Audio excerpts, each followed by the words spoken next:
troisième dimanche du temps ordinaire.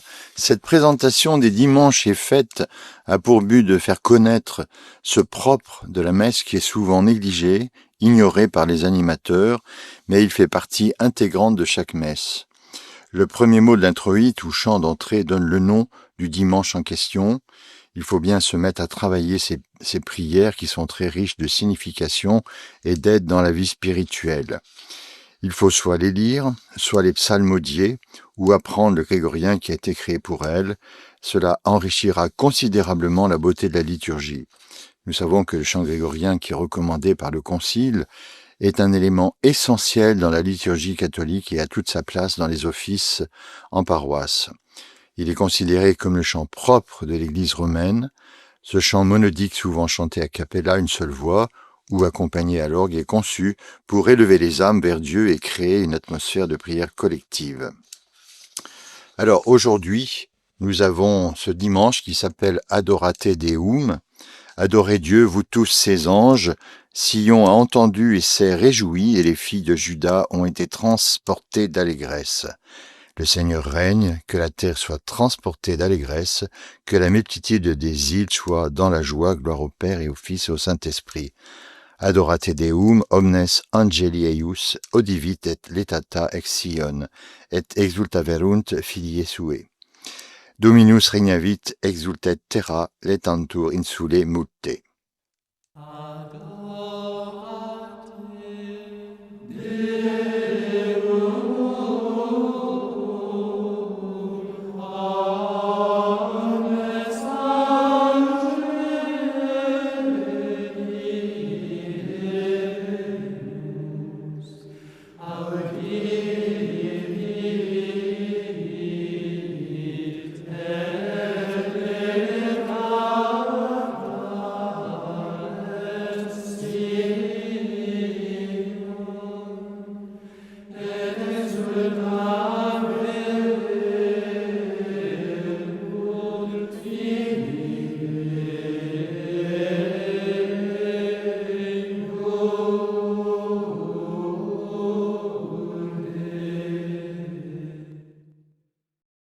Alors ici, on parle de l'adoration. Qu'est-ce qu'est l'adoration? Comment adorer Dieu? La Conférence des évêques de France définit l'adoration comme étant une attitude de respect, d'amour du chrétien priant Dieu comme le Dieu unique, celui de qui tout dépend. L'acte d'adoration est avant tout un mouvement naturel de l'homme vers son Créateur et vers son Sauveur, comme l'adoration des bergers, qui ont reconnu en l'enfant Jésus le Fils de Dieu.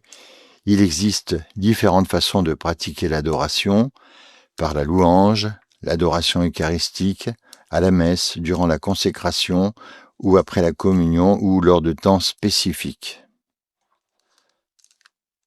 Alors, quelle que soit sa forme, il s'agit d'une prière et d'un acte d'amour, de charité envers Dieu, en esprit et en vérité, et aimer, se laisser aimer, s'unir et se laisser transformer.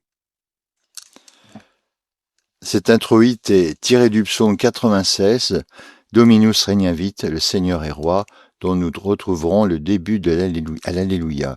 Il chante la souveraineté du seul vrai Dieu sur toute la création et sur toutes les divinités et idoles païennes. Comme dans la messe de la semaine dernière, ce sont toutes les créatures de la terre qui sont invitées à l'adorer.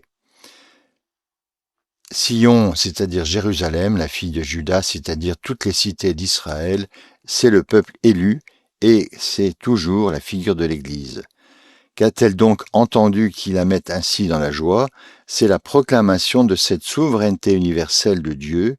Ici, dans la liturgie, c'est la manifestation de la divinité et de la royauté du Messie que nous acclamons.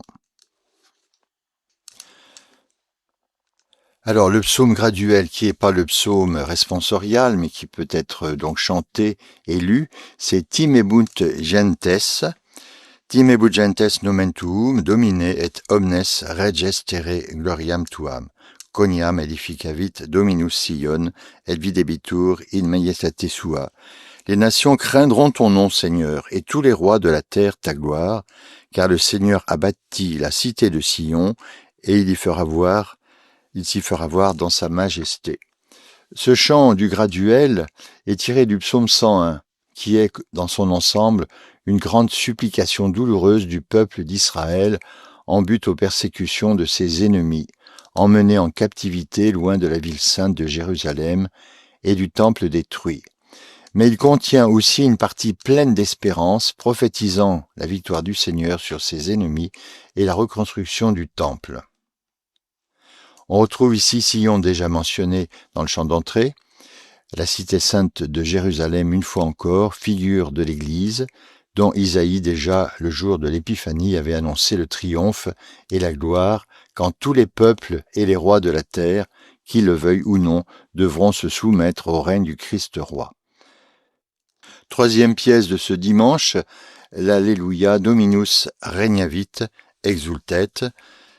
Le Seigneur règne, que la terre soit transportée d'allégresse et que la multitude des îles soit dans la joie. Dominus regnavit exultet terram, letantur insulae multe Alléluia. C'est donc la divinité et la royauté de notre Seigneur qui provoquent ainsi la joie de tous les hommes, ceux qui habitent le continent et ceux qui habitent dans les îles, c'est-à-dire tout l'univers connu. La quatrième pièce, c'est l'offertoire d'Extera Domini. Dextera Domini fecit virtutem, Dextera Domini exultavit, mais non moriar, sed vivam et narrabo et opera Domini. La droite du Seigneur a fait merveille, la droite du Seigneur m'a exalté, je ne mourrai pas, mais je vivrai, raconterai les œuvres du Seigneur, ce que chacun d'entre nous peut dire.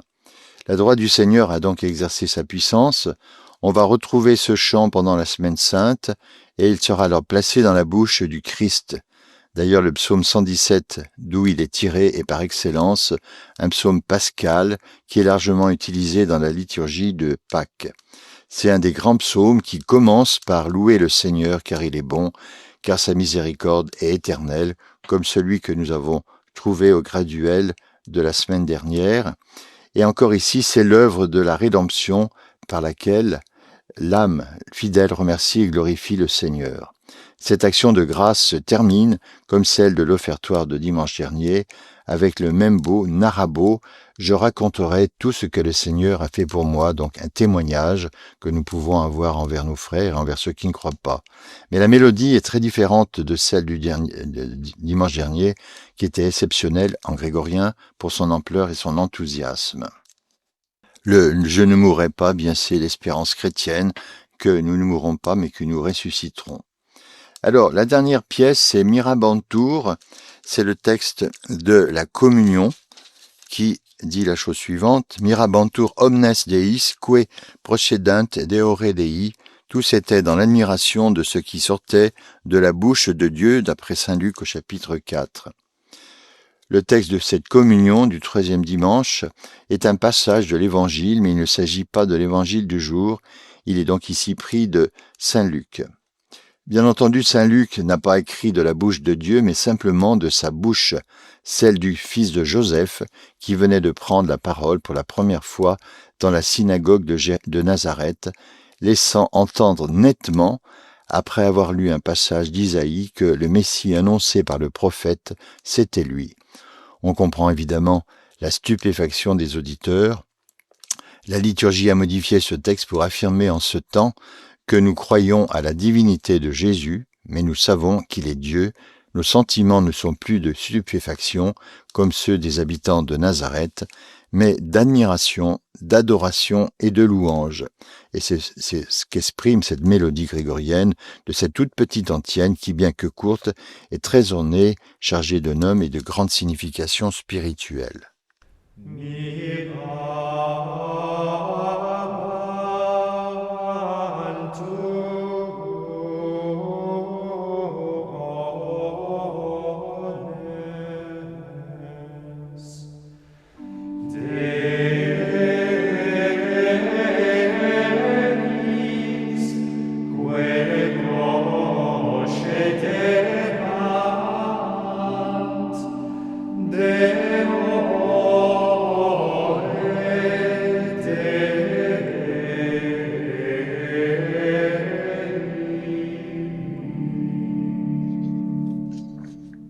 Alors, chers amis, pour vous aider dans vos préparations, eh bien, il faudrait avoir le missel Laudate grégorien présenté par Don Thomas d'Iradourian, datant de 2021, qui est actuellement certainement un des meilleurs missels que l'on peut trouver, que l'on peut s'offrir, que l'on peut offrir.